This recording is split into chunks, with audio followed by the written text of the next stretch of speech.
एक मोहतात अंदाजे के मुताबिक इस शहर का एक बाशऊर शहरी होने के नाते, इस शहर के लॉ एंड ऑर्डर से बहुत क्लोज वाकफियत होने के नाते बड़े वसूख के साथ कह रहा हूँ कि शहर में 800 से 1000 मोबाइल फोन रोजाना की बुनियाद पे चोरी होते हैं या छीने जाते हैं। कराची वालों के लिए मामलात बड़े नॉर्मल से हो गए, अब तो इस पर मीम्स बनना शुरू हो गए, मजाहिया चीजें बननी शुरू हो गई। हालांकि मामला इतना सीरियस है कि असलहा तक किराए पर मिल रहा है।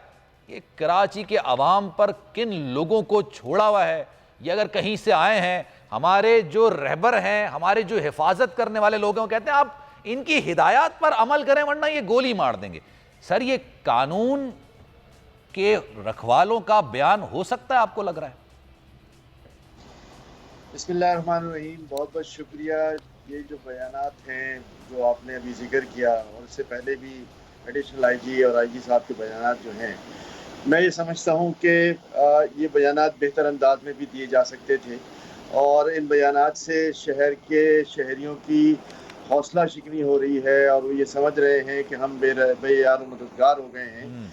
मेरा सिर्फ पॉइंट ऑफ व्यू ये है कि अगर हम ये कहते हैं कि जी शहर कराची शहर में जराइम जो है वो दूसरों शहरों की निस्बत कम है, सही है। तो हमारे शहर में मैं आपको आज यहाँ बड़े दावे के साथ कहता हूँ कि अगर आपने जो 38,000 मोबाइल सेट छीनने की जो वारदातों का जिक्र किया जो ऑफिशियली लिखे हुए हैं ये तो वो है जो और रिपोर्ट हुए जिसमें हैं।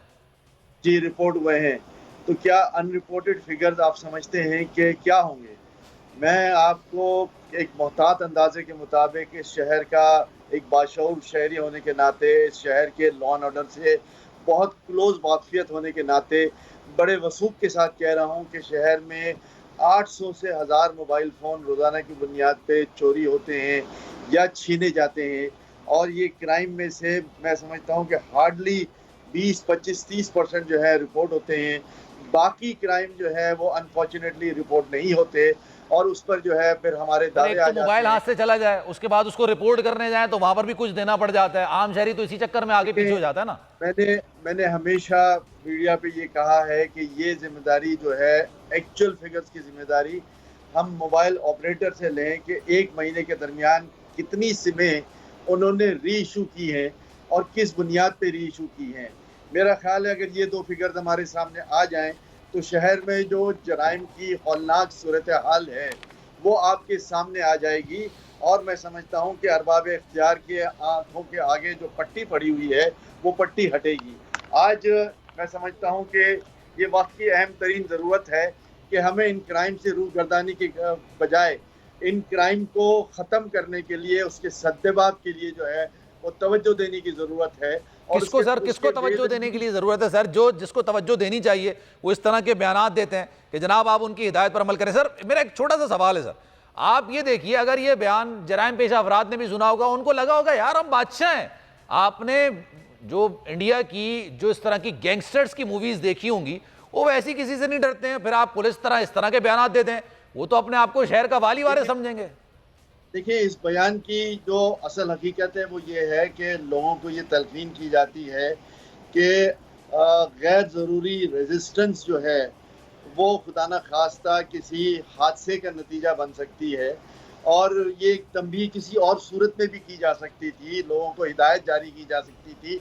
इस तरह ये कहना कि आप डाकुओं के साथ कोऑपरेट करें और ये सामान दे दें, मैं सर, ये समझता उस हूँ वक्त, मैं आपकी बात आपसे इत्तेफाक करता हूं, लेकिन सर ये उस वक्त कहा जा सकता था जब एक शहरी है, उसको पता चलेगा उसके साथ अल्लाह ना करे कोई हादसा हो रहा है और वो अगर अपने माल उसको नहीं देगा तो मजीद उसके साथ हादसा हो सकता है। लेकिन उसको यकीन होना चाहिए कि चले मैं अभी तो कॉपरेट कर देता हूं, 2 दिन बाद हमारी पुलिस इतनी मुतहर्रिक है, इतनी जबरदस्त किस्म की है कि जनाब 2 दिन बाद मेरा जो माल है ना वो मुझे वापस मिल जाएगा।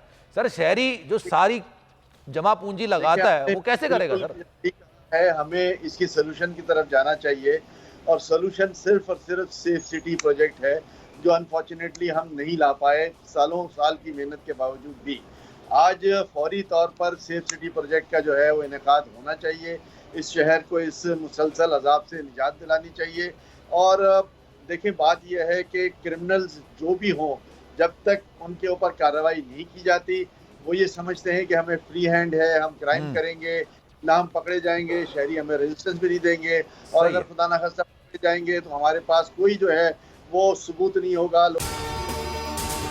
अगर आपको ये वीडियो पसंद आई है तो लाइक पर क्लिक करें। सबसे बड़ी कवरेज, सबसे बड़े पैनलिस्ट, हमने तो बड़ी PMLN के वार सहे, वो भी बिला वजह। सबसे ज्यादा रिपोर्टर्स। इलेक्शन कमीशन की जानिब से कोई इंतजाम इतने अच्छे तरीके से नहीं किए गए। बोल की रिवायत, सबसे पहला नतीजा। अहम खबर है बहावलनगर भी कप्तान का, PTI कामयाब, मुकम्मल गैर हतमी गैर सरकारी नतीजा सिर्फ बोल न्यूज पर। लम्हा बा लम्हा इलेक्शन की खबर सिर्फ बोल पर। सब्सक्राइब करें और बेल दबाएं ताकि कोई खबर रह न जाए।